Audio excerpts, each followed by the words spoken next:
A'udzu billahi minasy syaithanir rajim. Bismillahirrahmanirrahim. Aya jelema jore jasa banget nah lalaki ye. Asal nanya awewe Ngambalieun. asal nanya awe ngabalieun nyana ge ngaca ieu beungeut aing beungeut perang ieu mah sakena.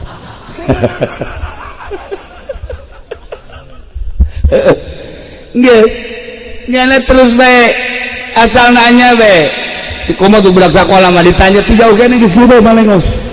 Nah si Mbak ge ditanya si Mbak tetep beungeut. Keur mah jore Yuni teh kotok. Teu jore jasa tah mah ayeuna nyana meangan pelet ka kiai-kiai ka dukun-dukun teu manjur.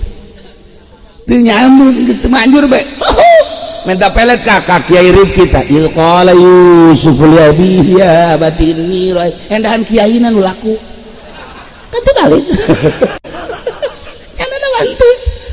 Agus ka mana-mana geus jangan pelet teu laku we. Nyana geus frustasi geus kieu we. Ya Allah ya Rabbi.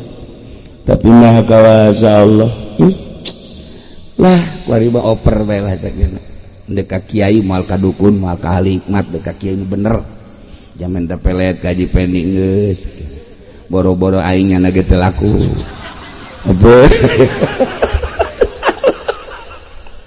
ayeuna ka kiai assalamualaikum waalaikumsalam aya naon kula umur geus aya meureun 35 mah oh bagus maksudna ya karena yang kawin itu lain dira kawin hangan lalaki makan pembeli jam meuli ayo boga duit ona lah tuh urang sajajarkeun we jeung nu kieu kiai unggal nanya awewe embung ka budak sakola embungeun ka si mbak embungeun ka karyawati embungeun ka santri ge embungeun kunaon geus datang ke Haji Ulum ge arembungeun ka pe. Haju ieu mah deuk masrakeun sagala-galana we ka kiai. Atuh sugan ka ahli hikmat geus kula ieu pelet tata. Tulisan pelet beuh ti mimiti waliyat talatof datang ka Izqala Yusuf. Puntal kabeh cek eta. Ah, eta mah nu ngaran-ngaran minyak ti ahli hikmat makena ge nah, tajurun dari eta. Geus lain kitu teh disilang. Masya Allah. Dimimiti minyak seungit datang ke minyak PPO, datang ke minyak kelapa tetap kemanjur. Haji Masuri pagaweana kos kitu teh puding tah. Bae keur ngora kikian mah nya. Tah Haji Puding jago pelet kos kitu. Tapi tetap berlaku. Nah, ieu mah deuk masarakeun ka kiai. Cintakeun ka Kangjeng Nabi cak Yai. Cintakeun ka Kangjeng Nabi. Engke batur lain neuleuh beungeut maneh, lain neuleuh awak maneh, tapi aya sinar Kangjeng Nabi ya. Masya Allah. Cinta cara cintana, cintakeun hate baca sholawat. Tah, sholawat nu mana Kiai? Tapi teu meunang direkam ieu mah ieu. Sholawat itu manjur jasa ini yang menang direkam paehan HP-na paehan ini dibacana mual make ieu Allahumma sholli ala sayyidina Muhammadin ana tailu wa qasdana kul antu salatu sulaiman siman antu ya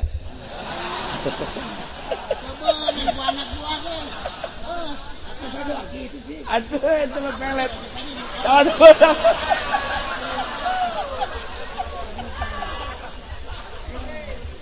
bahkan sama lain ke awewe jam pedagang eta ya serius ngancak abah almarhum hiji teu meunang ditulis teu meunang direkam dibaca ditalar sakali dua kali tilu kali masalah lamun talar datang ka tilu kali bake lamun teu katalar ulah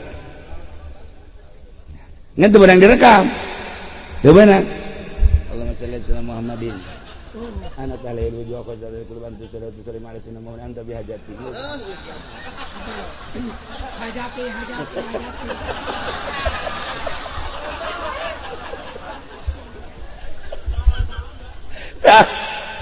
nah ya akhirnya aku jadi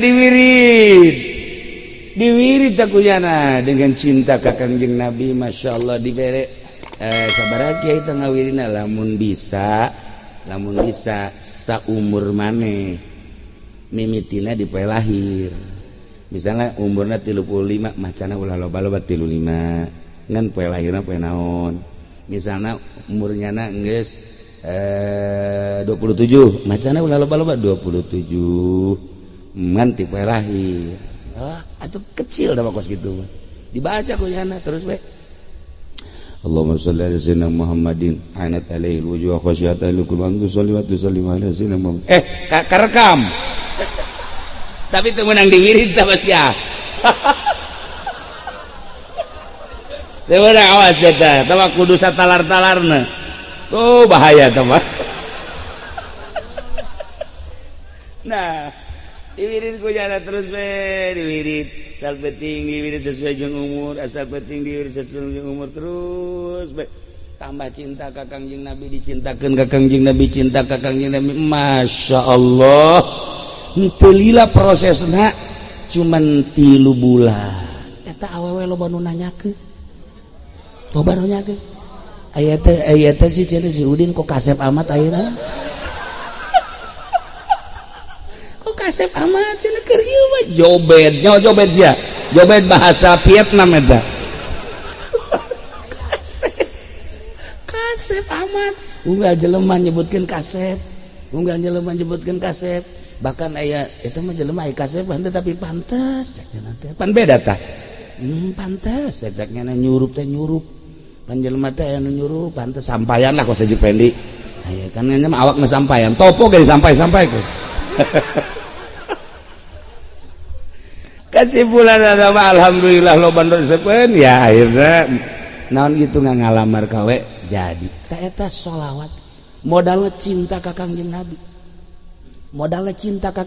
atuh ye kiai lain ku sebab bisa ngaji na cinta ka Kangjeng Nabi coba jelema anu bisa ngaji tapi teu mangpaat elmuna kurang cinta ka Kangjeng Nabi loba jelema anu hebat elmuna tapi teu cinta ka Kangjeng Nabi naonan tah aya jelema lah ilmuna teu sabaraha tapi cintana ka Kangjeng Nabi pohara luhung moal jelema diangkat jadi wali lamun teu cinta ka Kangjeng Nabi moal aya jelema diangkat jadi sholihin lamun teu cinta ka Kangjeng Nabi moal aya jelema bisa ibadah ka Gusti Allah lamun teu cinta ka Kangjeng Nabi modal cinta ka Kangjeng Nabi diangkat jadi wali modal cinta ka Kangjeng Nabi diangkat jadi sholihin modal cinta ka Kangjeng Nabi diangkat jadi ahli ibadah modal cinta ka Kangjeng Nabi maju usahana cinta ka Kangjeng Nabi anu joget aku modalnya cinta ikan karaset ya kadele namanya karaset kurang cinta ka Kangjeng Nabi ieu kaset sakieu mah ieu kaset dibandingkeun jeung di soler mah ja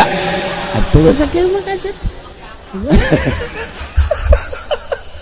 tapi kurang cinta ka Kangjeng Nabi ya kos kieu ya mantap betah aja tadi Cilongok cek na ngaji kunaon datang ka ngendong-ngendong ai di imah dicarekan mah cek cenah kurang cinta ka Kangjeng Nabi cintakeun geura ka Kangjeng Nabi nah iyalah tadi jelema susah cinta ka Kangjeng Nabi bisa ka Mekah jalan mati mana bae ieu jelema jore cinta ka Kangjeng Nabi laku bahkan awewe ribut berebutkeun nyana ribut kaget sih kurang udah ribut bah tentang perebut anu jore tadi korenganan lain jore na aya sinar Kangjeng Nabi ya Masya Allah karim nah ila Kangjeng Nabi teh lahir ke alam dunia geus teu boga bapak 5 tahun ibuna maot genep tahun ibuna maot 7 tahun Kangjeng Nabi lantaran ibuna teu aya diurus ku Abdul Muthalib akina setahun kemudian maut dilangsungkan pengurusan Abi Thalib Masya Allah karim mamang teruslah sampai umur 9 tahun sampai umur 10 tahun Kangjeng Nabi ilu perang. Umur 10 tahun Kangjeng Nabi geus milu perang. Harabul Fujar ngaranna, antara kelompok yang kelompok. Kangjeng Nabi di barisan depan. Muhammad, maneh kunaon ieu milu perang? Kula mah lain perang naon deuk ngadamekeun. Lantaran kelompok ieu jeung kelompok ieu masih kene aya darah, tetapi ieu ku gara-gara masalah saeutik kula tampil di hareup, maksudna supaya ulah terjadi peperangan. Leutik kene 10 tahun geus bisa ngadamekeun antara kelompok. Urang mah urang leutik kene geus banci kelompok. Gara-gara main gundu lain budak anu ribut, kolot jeung kolot. Main gundu doang, masya Allah. Di pondok keur ieu gede jasa huru-hara, urusan lalayangan, anak haji peni nyana-nyana ribut. Pan eta mah tolol bin goblok sabah tuh. Urusan poleca, gundu, layangan kulo jadi bapak nu ribut. Masya Allah karim. Nah, Kangjeng Nabi 10 tahun ngadamekeun kelompok.